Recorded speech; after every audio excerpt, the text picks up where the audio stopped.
you've been practicing and you went through a lot of the drills that we've talked about, you know where your zones are. Let's take a little bit of an approach. As you're going to your next tournament, you kind of know who's the pitcher. We know, hey, we've got a guy who's going to throw more movement or a guy who's really throwing a lot of velocity. Here's something a lot of people aren't aware of. And we're going to use round numbers of, let's say, 50. Let's say that your hitter is a young kid. Whoever throws 50, and 50 is about your max level. If you're a 70 guy and 70 miles an hour is as hard as you're going to see, and that's as hard as your bat speed is because of your level, there you go. If it's 90, you get my point. We have 9 zones, okay, here, and then we got the upper zones, which is 3, and then we got the lower zones in and out, that's 3. A lot of people aren't aware of, remember, when I say this, we're talking about a relationship, not on a radar gun when we move speeds, but a relationship to our hand-eye speed, and how do we catch up on things. So here's just something that can help you get a little bit of a better approach when you're going to go and see that next travel ball tournament or your next high school guy or just whoever. So we'll use a round number of 70 today for a kid, I don't know, 12 years old or whatever's going on. Anyway, so 70 right now, and me as a hitter, 70 miles an hour, I mean, that's really pushing my max. Anybody that's throwing harder than 73 or 70, I have a hard time catching up on. Okay, my bat speed's just not there. I'm in the back of the box. I'm doing all those little things that we know to cheat it, okay? But the problem is if we start changing our swing to chase speed, then we change that swing that we've been working on. We don't want to do that, okay? We don't want to start chasing on things, then we start getting on our front foot. Now the coach over in the dugout sees that you're cheating the velocity, swing's breaking down, they start throwing change-ups. Now you're completely messed up. So we want to, first of all, stay with the swing that we've been developing. And 70 is the max that we can handle. Understand that as we move a zone, it's a 3-mile-an-hour difference. So this ball dead down the middle, okay, is 70 miles an hour.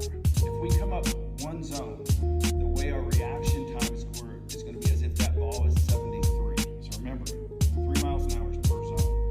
So as I come up now, let's say that guy moves in and up a zone. Now it's like catching up to 76. So if you wonder why your hitters are having a hard time catching up with those balls, that's one reason why. So if I'm 70 here and I move across, now we're 73, okay, and now we move up and down for another 3, okay? So what do we want to do? Well, we know that we can catch up on 70, and probably 73 really don't want to, so we're going to look middle down, because now that's 67. Remember, as we move down, we go down 3. All right, well, what happens if we go to the outside part of the plate? Moves 3, right? So we're 70, now we're 67, and now as we move down, now we're 64, okay? So we can play in these zones here, all right? Now, 70, we move 67. Now what happens if we move back up? Now we're back up to 70.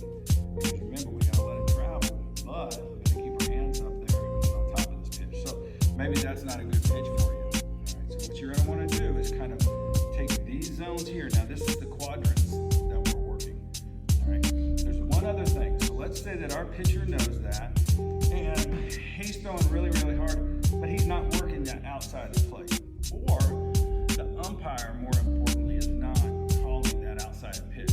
Usually umpires, if you get anybody, we can argue that all day long. There's some good, some bad ones out there. But anyway, let's say that the umpire is not giving that outside strike right there, but he's giving this one. Well, that puts you at even more of a disadvantage because now we're moving in. So if you're in that situation, it's consistent. You know that's where that strike is going to be. Remember, the strike zone is not the strike zone. The strike zone is where the umpire calls the strike zone. So hopefully you get some consistency there. But now, this is a strike. Boy. Now we're sitting 73 and we struggling there. The answer to that is to give up on the outside. Just understand that this is under 2 strikes. We're not talking about with 2 strike counts, because we can't just give up on that outside pitch. So under 2 strikes, maybe come off a baseball or 2, and then hunt that inside of that middle.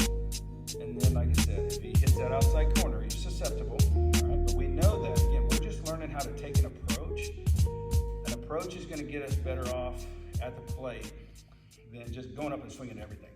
Because at some certain level, you know, you're gonna have to cut the plate off in half, and you're gonna have to work one side of the plate, okay? Until you get 2 strikes. Remember, everything I'm talking about is under 2 strikes. So let's say that this guy's 70 and we're getting the inside call, okay? Well, I've gotta back off a little bit so that now this is 70, okay? The middle is 67. I can't reach that outside probably. If I do, I'm gonna foul it off, but we're not gonna, again, swing at it with 2 strikes. And then we can play a little bit on that inside of the plate, okay? That's one thing.